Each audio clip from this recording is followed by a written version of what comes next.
Ladies and gentlemen, welcome to Beat the Banks, our weekly community training from Beacon DeFi. I'm your host, Chris, the DeFi professor. Got a lot to talk about today. I'm just in the middle of getting the word out here, so bear with me as I do that really quickly.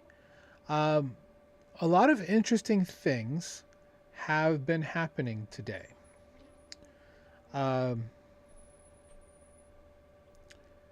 And what I've called the episode "Staying Safe in the Age of Mythos," which is unfortunately kind of where we are currently at.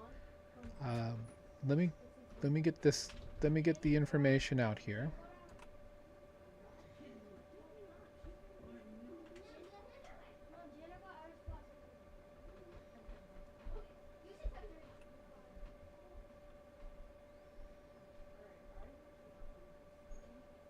All right, sorry about the dead air.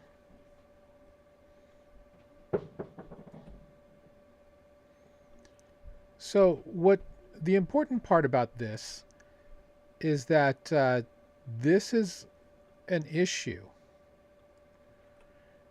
not just in Web3, not just in crypto, not just in DeFi. This is going to be a security issue that's going to hit everything. Everything. And we'll talk a little bit about why that's going to be the case. But first, if you could, I really need some help with regards to traction and distribution. So if you could follow, subscribe, that'd be really appreciative. I'd be really appreciative of that. That would help us out a lot, because this is information that unfortunately is stuff that's going to well, this is really bad. We need more eyes on what's going on. Let me grab the bookmark that I was looking for specifically. Unfortunately, I had some things that I was just pulling up. Okay, so let's look at some of this news. The reason why we're talking about this today is specifically because of what's happened in DeFi and actually in the internet over the last 2-3 weeks. We're in a situation. Let me pull up the screen share. And the reason why this matters is because this is. Hold on one second.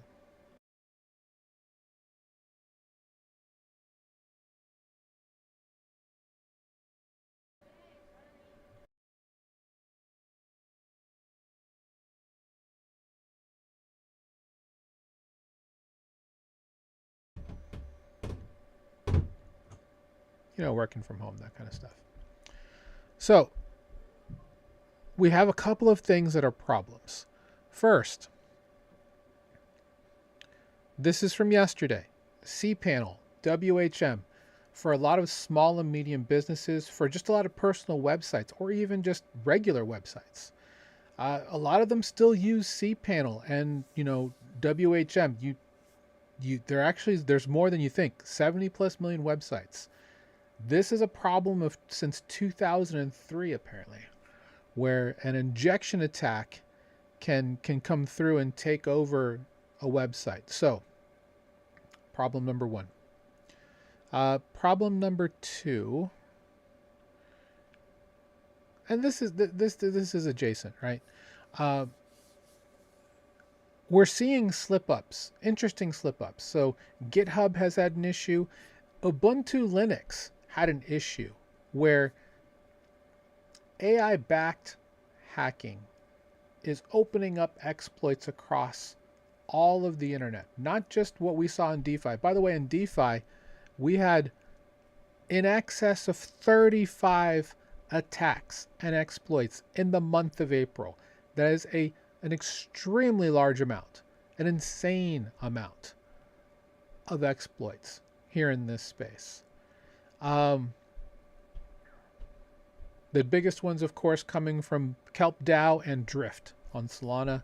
Kelp DAO, which is a liquid restaking token across EVM. And shout out to Stacy Muir for for putting this together. And frankly, there's a lot of really good protocols here. I mean, Sweat Network on near 3.5 million. The way that a lot of these happened is actually fairly unfortunate.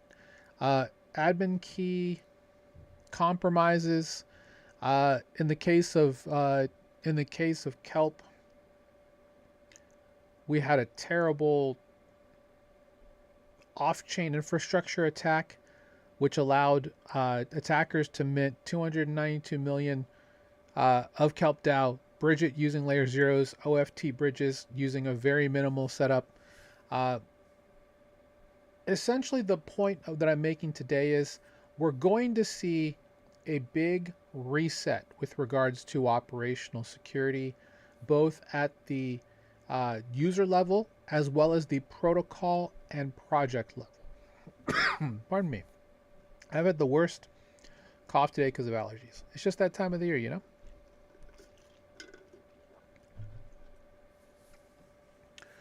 We are in a situation where we're going to see a lot more awful stuff take place. And I'm not saying all of this to fear program anybody, but it could get very bad. The fact that GitHub had a huge attack, multiple groups are getting attacked.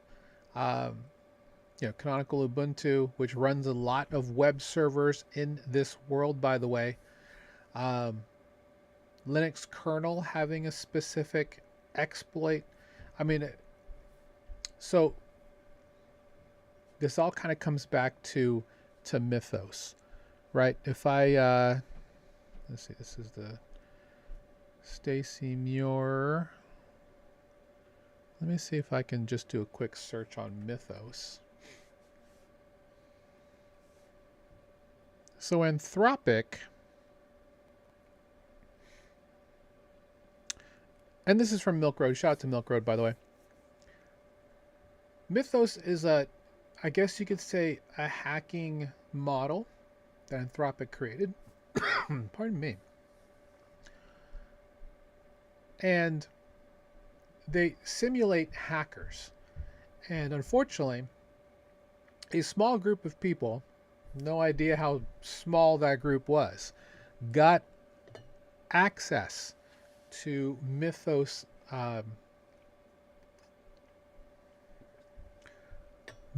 resources recently. I think they've fixed that over at Anthropic.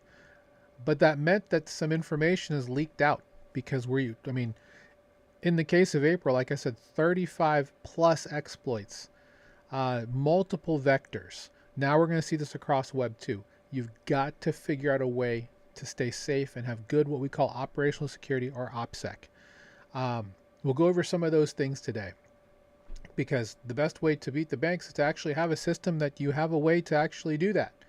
And if you are compromised and get your funds drained, frankly, that's on you.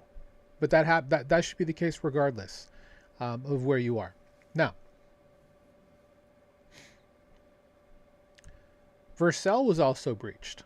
Vercel is a huge, I call it a prototyping platform, but it's just it's a spot that's used for multiple websites in DeFi and regular web that are being used to serve actual web traffic. It got breached. Lovable got breached, if you're a vibe coder. We're seeing the age of Mythos undermine this problem. And we talked about this on our Wednesday podcast, which is called Total Value Locked. It's available on my personal Twitter. It's also on the Beacon DeFi Twitter. It's every Wednesday, 1 p.m. We had Matt from Hydrex on. Shout out to Matt and the team at Hydrex, which is a great VE33 DEX on Base blockchain. And we talked about this. It's security is a very lucrative industry because cybersecurity is very difficult to undertake. It's best to find a consultant. I would recommend anyway, if you have a small business or if you have a project, to reach out to some of the great cybersecurity teams in our space and pay a consultant to help you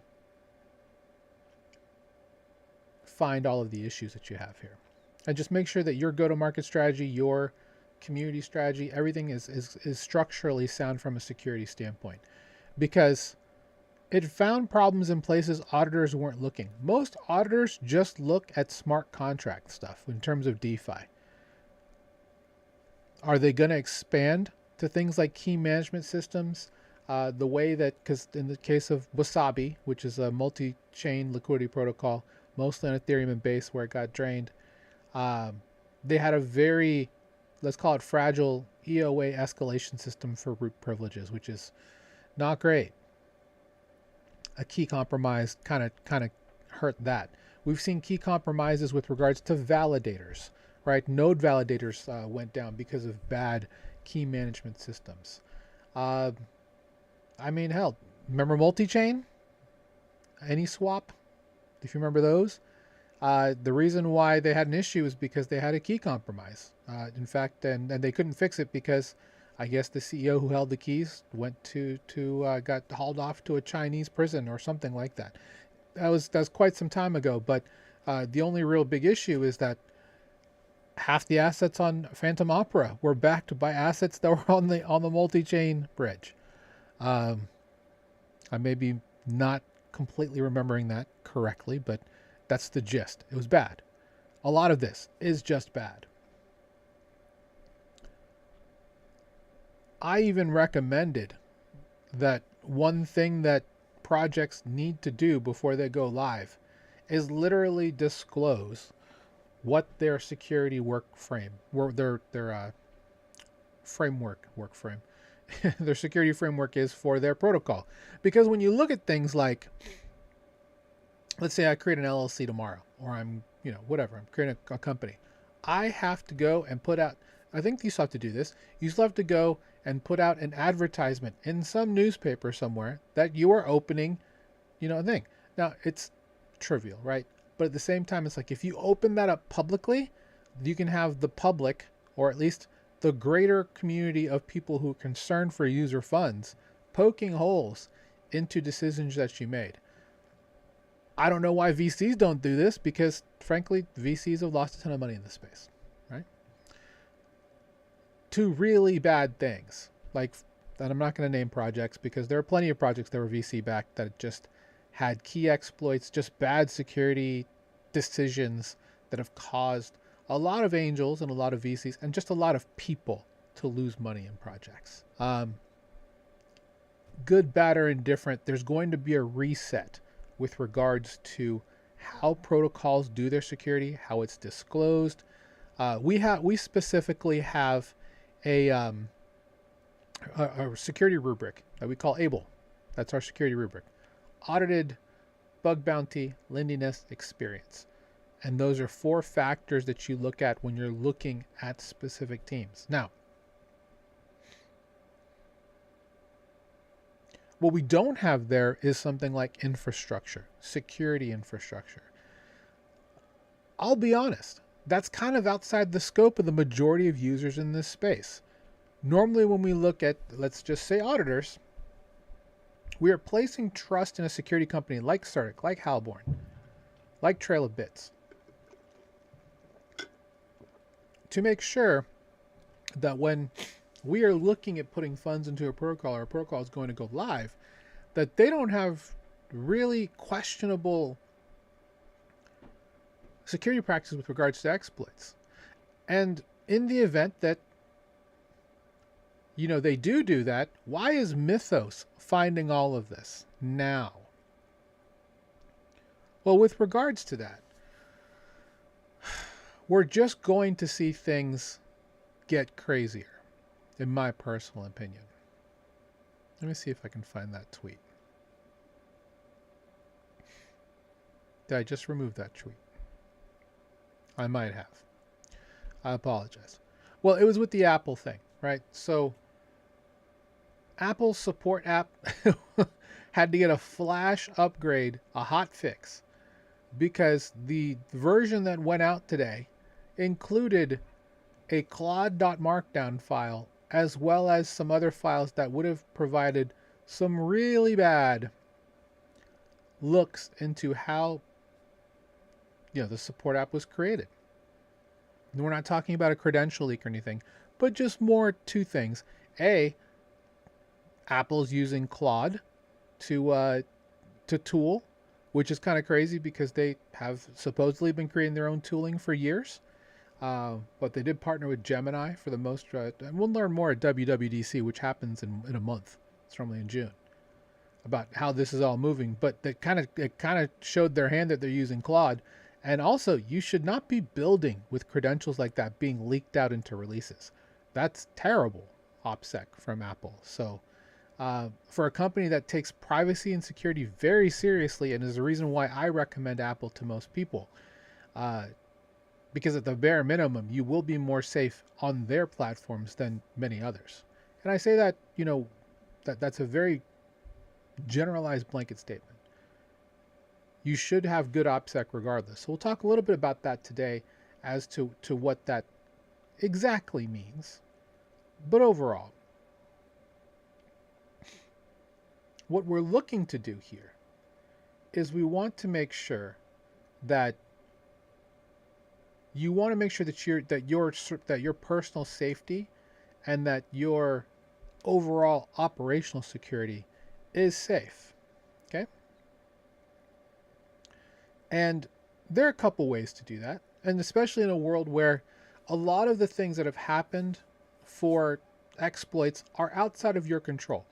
Stuff that we're seeing in DeFi. Now, smart contracts have been doing really well with regards to lack of exploits because of how much harder it is to break that stuff. DeFi in a lot of ways is self-healing because code is law in this space. Whenever code gets exploited, we're going to see better, more upgraded code, right?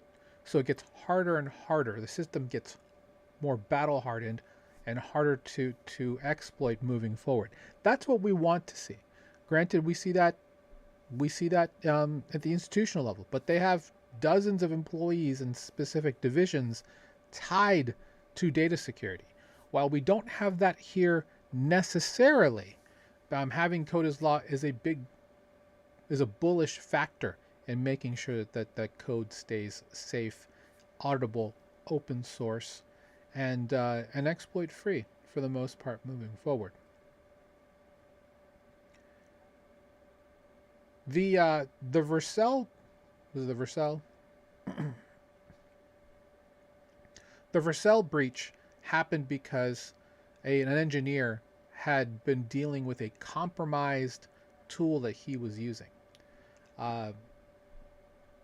You could kind of put that into the world of like a supply chain attack because, we're starting to see supply chain attacks also happening, like bad packages. So when you create, whether you're vibe coding or if you're actually creating an actual project, like even when you do something like, let's for example,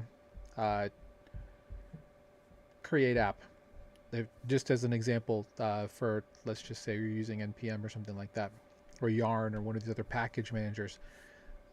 We work in a world today, at least on the IT side, where you start with what we call boilerplate code. And what that is, you start out with a specific template of code. It's battle tested, works really well. It's a great jumping off point. When I talk to students, again, for context, I'm a university level professor. I've taught many courses on how to help prospective developers get jobs in the IT world. Working at an online university in the College of Science and Technology, I am one of the first people that new students come in and talk to when they take courses for learning how to program. And what I talk to with my students is the idea of logic, because logic is the same regardless of what programming language you use. The syntax, meaning just the commands that you would use to express that logic, has nuances in each language. But overall, logic is what drives programming. So if you know logic, you can learn many programming languages fairly easily because the logic is for the most part the same and you have different syntax. With that said, I'm also a big proponent of patterns. Using patterns, kind of like if you're designing clothes, right? You don't want to design something from scratch. You want to use existing patterns that are, that are helpful.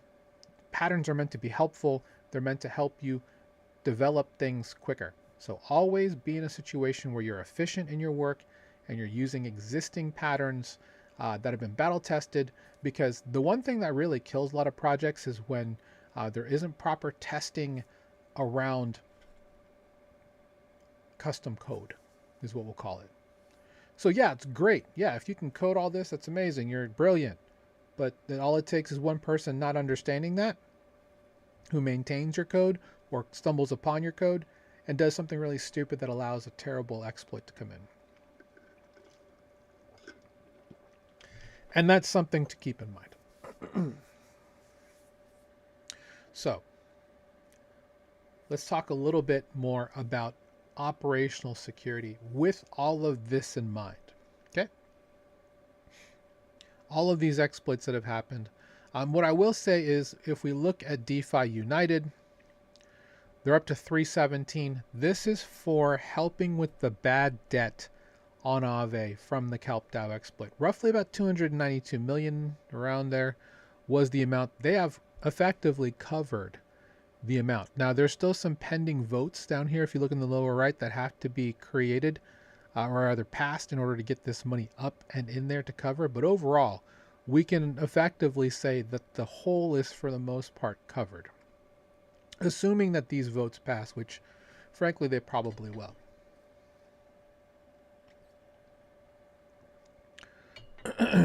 Unless something else happens, guys, this is the only time this will probably ever happen.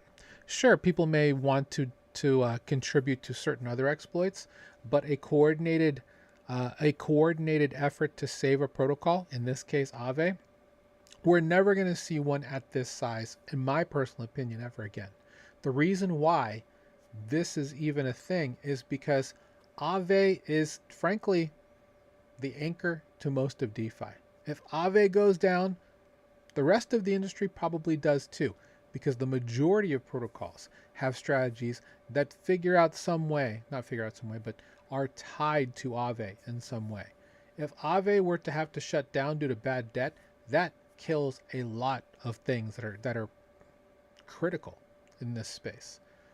So if there was a too big to fail project in DeFi, Aave is probably that project. We used to always say that, everything in crypto is great unless something happens to Tether or Aave. Something happened to Aave.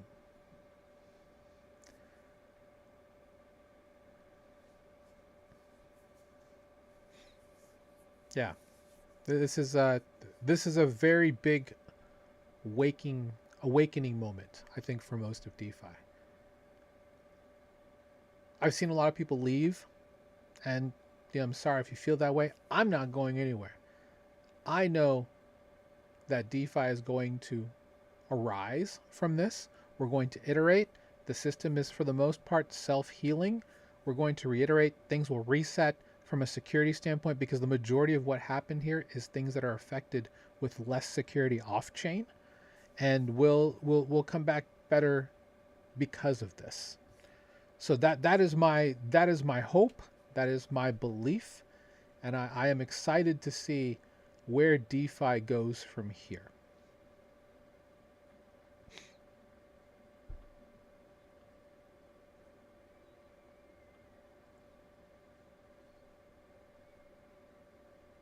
All right. Thanks everybody who's watching. Appreciate you here. Again, please like and subscribe and follow if you don't already. I greatly appreciate you. To talk a little bit about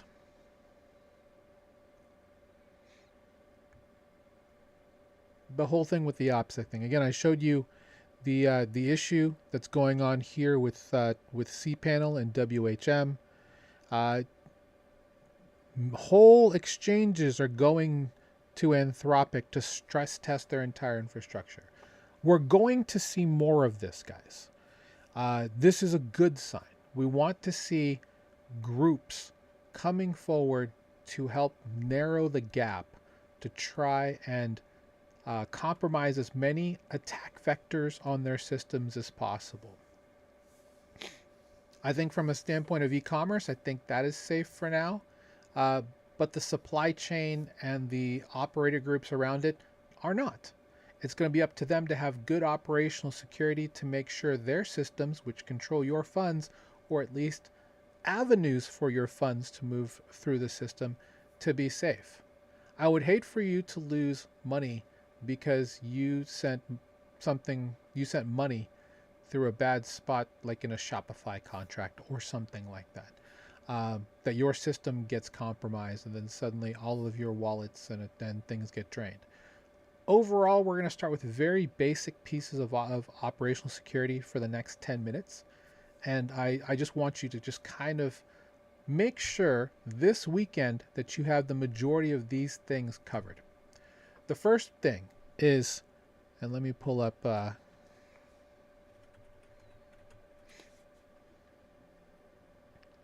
now, revoke.cash, at least on the EVM side, on the Ethereum side, is probably one of the most important websites to keep bookmarked. It is important that you make sure that after this weekend, go and revoke anything from the last 5 years. We also saw, at least on ETH mainnet, older wallets got drained for ETH. And so if you have any approval out from the last forever, revoke them all. You can do so through revoke. If you use Rabby, which is our recommended wallet of choice on EVM, let me unlock it because mine's done through biometrics now, which is a fantastic thing that I think everybody should take a part of. Having this type of stuff is definitely a good thing that you can do to thwart attackers. With regards to that, Rabby has a approvals button here, which will allow you to just to revoke all of the approvals cross-chain. Now, I have a bunch here, and again, this is a good lesson. You can do a batch revoke. Let's do it by contract, and I can revoke all 14 with the click of a mouse. Batch revoke. Sign and start revoke, and it'll go on in the background. Now, if you go to revoke.cash, you can do that, but you'll have to connect your wallet and do it one by one for each wallet. In Rabby, it'll do it for everything. I think you may have to switch between wallets as well, just in case. In either case, do that this weekend and get into the habit after you create a position. If you're doing a yield farming position, if you're doing a staking position, revoke the approval immediately. To you, all that's going to do is the next time you interact with that protocol, you'll just have to do the approval again. And you shouldn't be approving for anything with unlimited amounts. They fixed it yet? I don't think that they have. But the biggest gripe that I have with multiple wallets, and I'm looking at you, Coinbase Wallet, is that you don't allow users to not do unlimited approvals. You should be able to control exactly how much you're approving for on every single transaction. If you don't, that's a non-starter, and that's why we recommend Rabby, because you can approve the exact amount that you want to approve on every transaction. Now, with that said,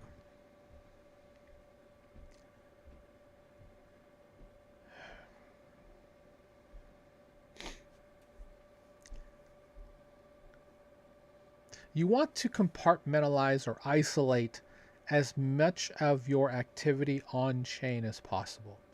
If let's say you're on a Mac and you want the most secure browser just to do regular things, you want to do that within Safari. I know that's not a popular choice, but Safari is well aligned with those. There are other Safari-like browsers you can use, or if you want to use a Chrome browser, which is perfectly fine. I don't use Safari very much, mainly because I like my extensions, and I use extensions for certain things. I use Brave. Brave is by far the most security conscious browser in the Chromium family, and I'll die on that hill with regards to that. Those are going to be your options. There's some other browsers you can get on Mac, Orion, Zen, even Sigma OS that have some security pieces built into it. Uh, WaterFox are some other ones out there for Firefox and stuff like that. You want a security focused browser as much as possible. I now do everything within Brave that is that's both for DeFi as well as my personal stuff, but I do keep them separate. So if I'm doing something for DeFi, I do utilize the profile system, and as you can see, I have multiple profiles here. That is something you should consider doing as well. If you don't, start doing it immediately. The other thing I would recommend is using a password manager. Regardless of what ecosystem you're in, whether you're in Windows, whether you're in Android, whether you're in iOS and Mac OS, there are native password managers. Anything is better than not using one at all. Simple as that. I would recommend if you are interested in using something like a two-factor authentication, like Google Authenticator, that's fine to use. We used to recommend Authy, but Authy doesn't allow you to kind of sync and move things around, so you have to redo things if you ever have to replace Authy, which kind of sucks. So that's one thing to consider.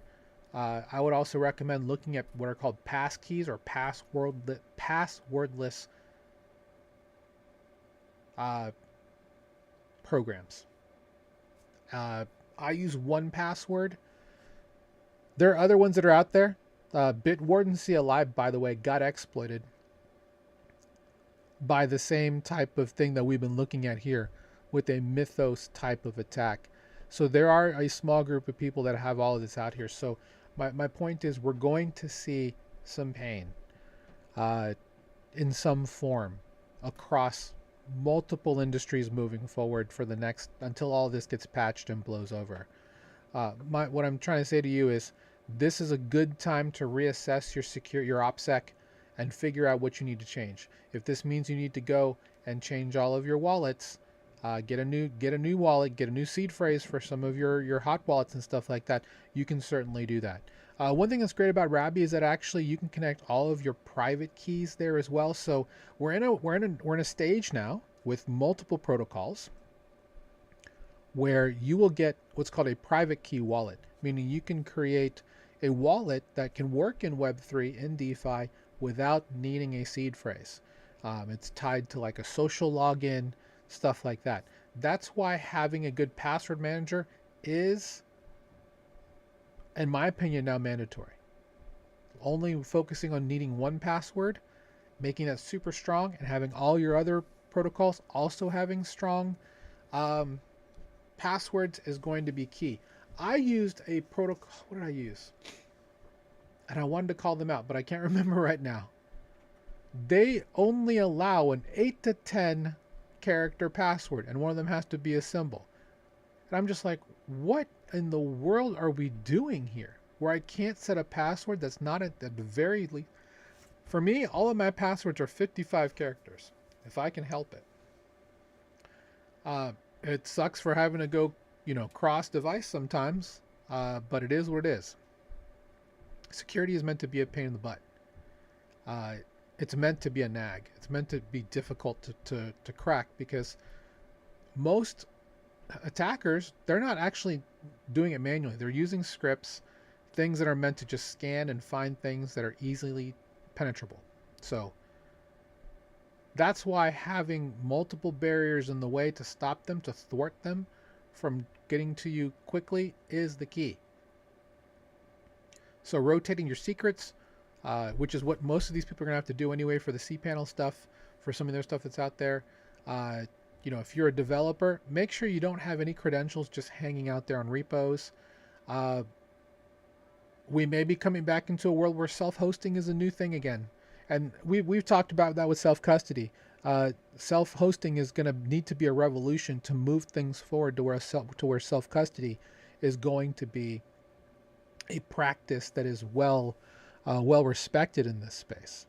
But yeah, revoking your approvals, using secure browsers, using profiles.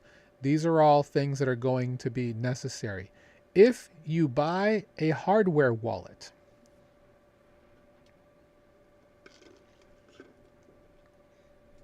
And this goes out to the people who got drained on ETH the mainnet. If you have had a 4 to 8 year old wallet with ETH just sitting there, that was a bad move. That's a negative EV play. You should have had that. If you were not farming it, if you were just holding it, it should be in a hardware wallet, in a cold storage solution that never, ever touches DeFi. Ever. Meaning that if you wanted to actually, let's say you had like a Trezor or a Ledger, Grid Plus Lattice, Keystone, Tangem, Arcturus, whatever. Old Game Boy that's retrofitted with a cool hardware wallet thing. Keep it on there. Whenever you want to move that money, you can move it to either an on-ramper or a CEX to another address and then withdraw it down into DeFi ecosystem wallets. That's the way it should be done. Your cold storage wallet should never ever have a DeFi approval tied to it. The moment that happens, that you cannot use those cold storage anymore. Simple as that. That's the way that it should be. There probably will be some new technology coming out soon that probably makes that easier. That would be fantastic. Like, for example, Ledger Live, or like what's that? I think it's called Ledger Wallet software now, is tied directly into Coinbase. And look for other CEXs to be brought in probably in the next 18 months. So that's what Ledger Wallet is for. Now, I don't love the recovery solution that they have. I don't know much about their multi-sig, but there are some other things you can do to make that simple. But at the very least, if you're going to have a hardware wallet, make sure you have one that's a true cold storage wallet and never touches any blockchain, anything like that. And the only way you move that money is either through a centralized exchange or through an on-ramping program. What I mean by that is something like HyperUnit, something like MoonPay, multiple things that have on-ramps into DeFi that would use like a proxy account that you would send. Just don't let it touch DeFi. That's basically the key. If you have a network of if you have a hardware farming wallet, I would recommend you move things around, reset that key, do it every 18 months. I get it if you're using a farming wallet specifically for airdrops. Like, for example, I'm sure there are a lot of people who are hoping for an OG bonus if Consensus ever does this MetaMask airdrop. But I wouldn't recommend holding on to those wallets much longer. Yeah, with everything that's happening, it's just a negative EV play to be in a situation where you are holding funds in a wallet older than 18 months old. That's just my personal take on it. I think you can, as an adult, figure out what works best for you, but understand the risks of doing so. So, if you have burner wallets, rotate them. New seeds and everything. Or if it's a private key wallet, make a new one. Create a new throwaway email on Gmail or something like that, and move everything to that. You don't want to sit in these wallets too long because there are way too many threat vectors that aren't firing immediately. Like, you can click on a bad link and it'll just sit there for maybe months. And that's when people are like, I have no idea what I clicked. Probably because you have no idea, it happened through something else. There are people who got phished due to various things. I've seen people get phished because they downloaded a bad mobile app that was trying to tell them which movie was streaming on what platform. I mean, we're just in that realm, guys, where you have to be very careful with what you're looking at, right? We're not going to stop everything, but we can stop 99.9% of them. There will always be that 0.01% that get through, and it sucks. And sometimes things are out of your control. So that leads me into the other part. Let's see. Do I have something for that? I may not. But the key here is, is you want to make sure that you are not over invested into any one protocol. Okay? The idea here is that, let me see if I have something available. I think I do.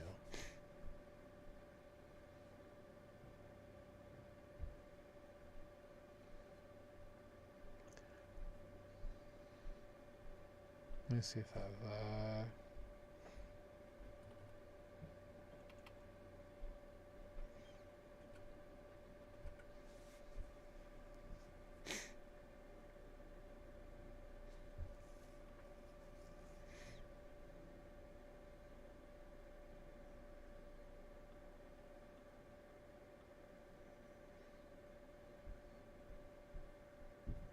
Maybe I don't. But regardless, the idea is that you want to be in a situation where, uh, it's because it's in Notebook LM. Pardon me.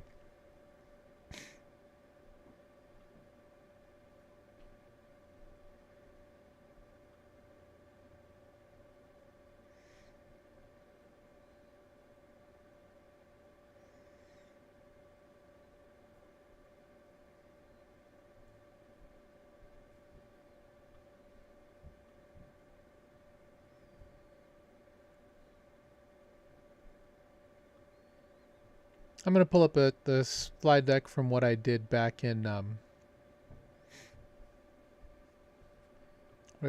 February.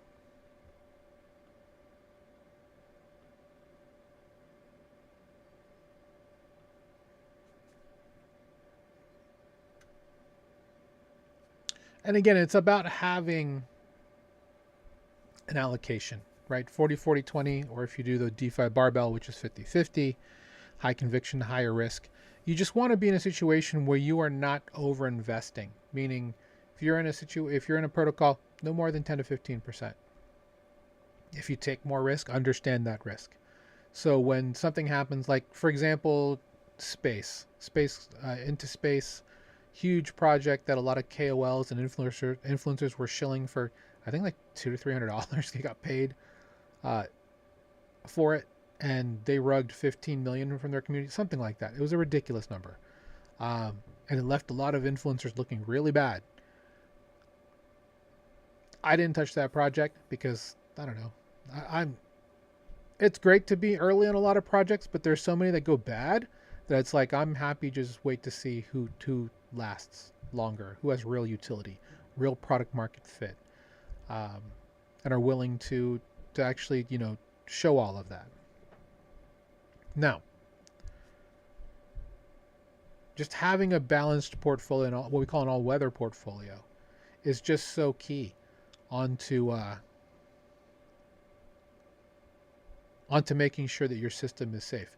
The other part too is like if you have a security routine, if you have a system, an investment plan, stuff that we talk about in our community all the time, you've got to stick to it.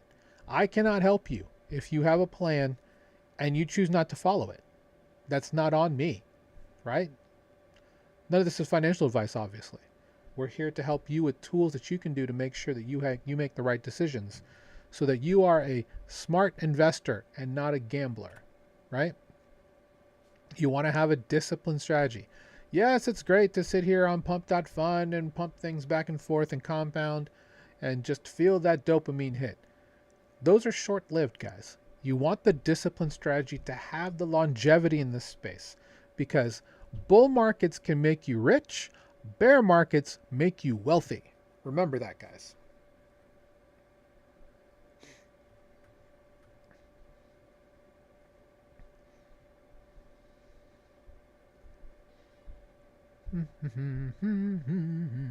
Stuff that I've already talked about.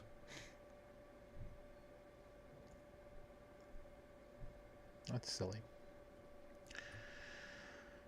But the other big thing is just having the routine, regularly going through, making sure your security is tight, because having the right OPSEC along with this strategy is the most important part for having longevity in this space. Now, again, we're in a situation where We're going to have protocols, not just in DeFi, in crypto, across major industries get hit by this. Will banks be hit by this? I don't know. Frankly, they have really, really tough infrastructure to crack because of what they've put together. I hate that most banks use SMS for 2FA. How about that? There are multiple banks, like for example, shout out to my mortgage bank, U.S. Bank. They have passwordless keys that's available. It's a pain in the butt to actually put together for some reason, but once you get it done, it's good to go.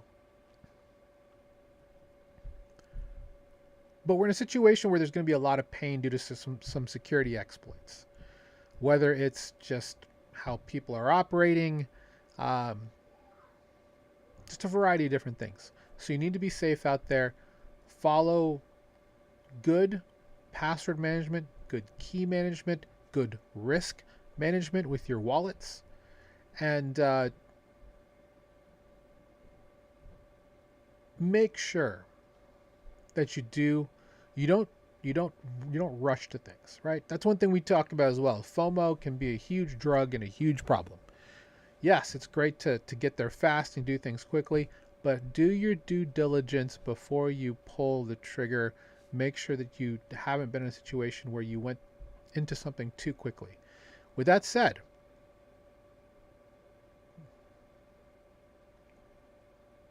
it's better to do things sooner than later. And in a world where really good protocols or really promising protocols are getting exploited due to poor choices on the inside that are out of our control, just makes the not over investing piece more and more critical.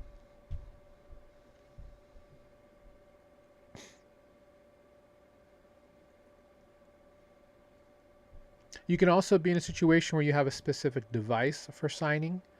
That's certainly an option. You can have a wallet that's only available, on your mobile device, on an iPad, something that won't necessarily get exploited for now. That's not a guarantee either.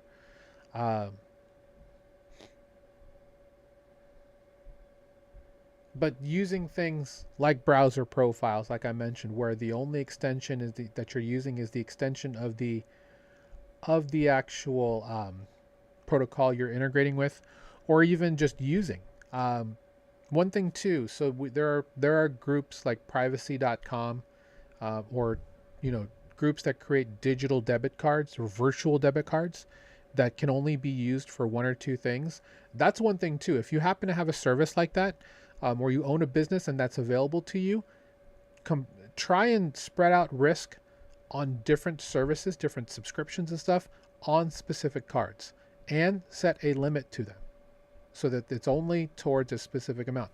Let me see if I can grab privacy.com. I don't know if it's available on Android, but it's been available on iOS forever.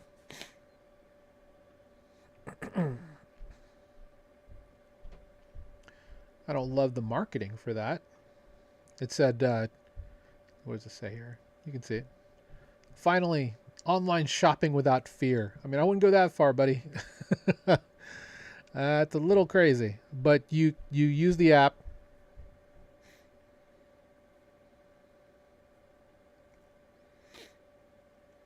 Okay, good. It's available as browser extensions as well as, okay, good. So they do have both an Android app and a Google Play app. If there's anything you take away from this, guys, this is one way that you can control how much you can get exploited for across multiple groups. It's a privacy.com.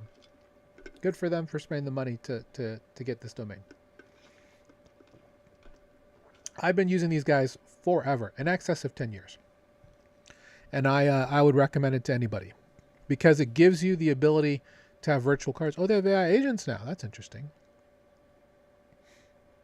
That's good too. So if you actually have an AI agent because you're definitely a builder in this space, and you want to control how much your agents have access to with money you give to them, it's good. But yeah, In a situation where you can create sandboxes, compartments, isolation, these are all ways to help you from any sense of security, right? Because even like when we're talking about physical security, being very critical on what can be on your Wi-Fi network. I know people who specifically created another Wi-Fi network within their Wi-Fi just for their investing devices, whether it's stocks, whether it's crypto, whether it's DeFi, anything is out there.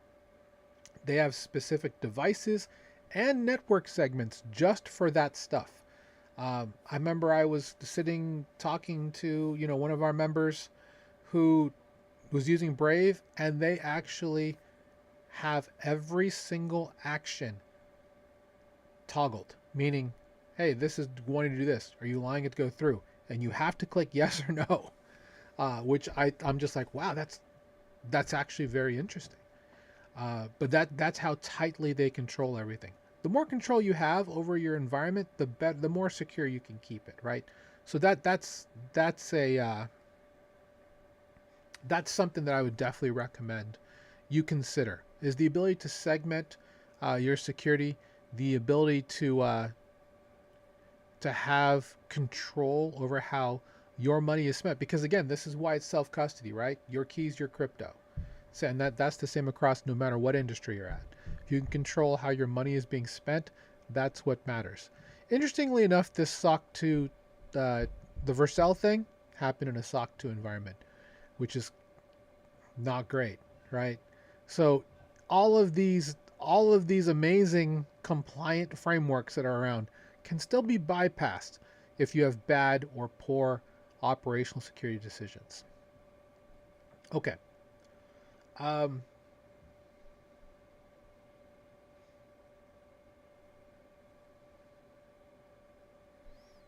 Is there anything else I wanted to talk about today?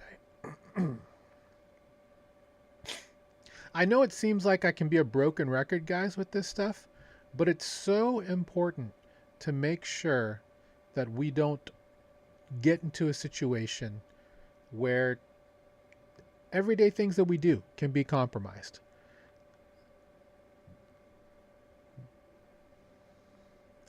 Seeing this yesterday gave me a lot of anxiety.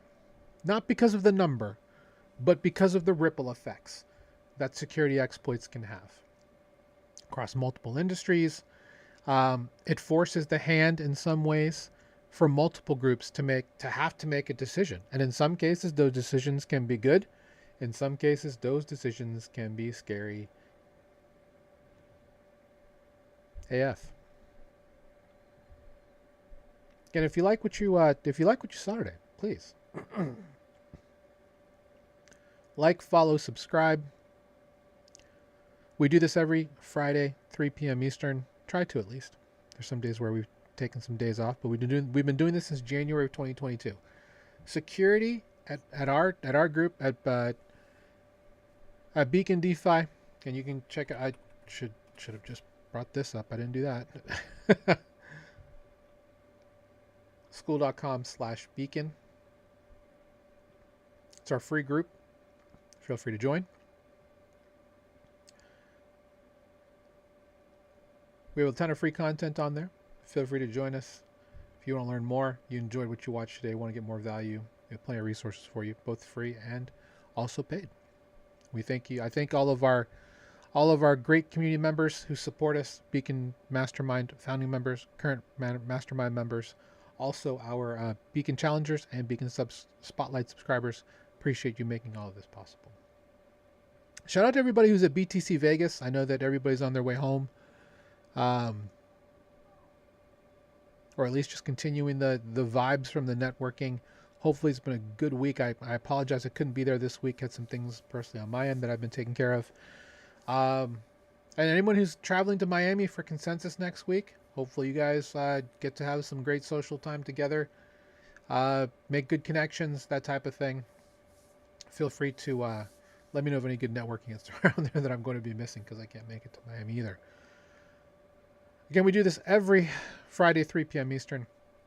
Again, my goal with this, with Beat the Banks, obviously we're trying to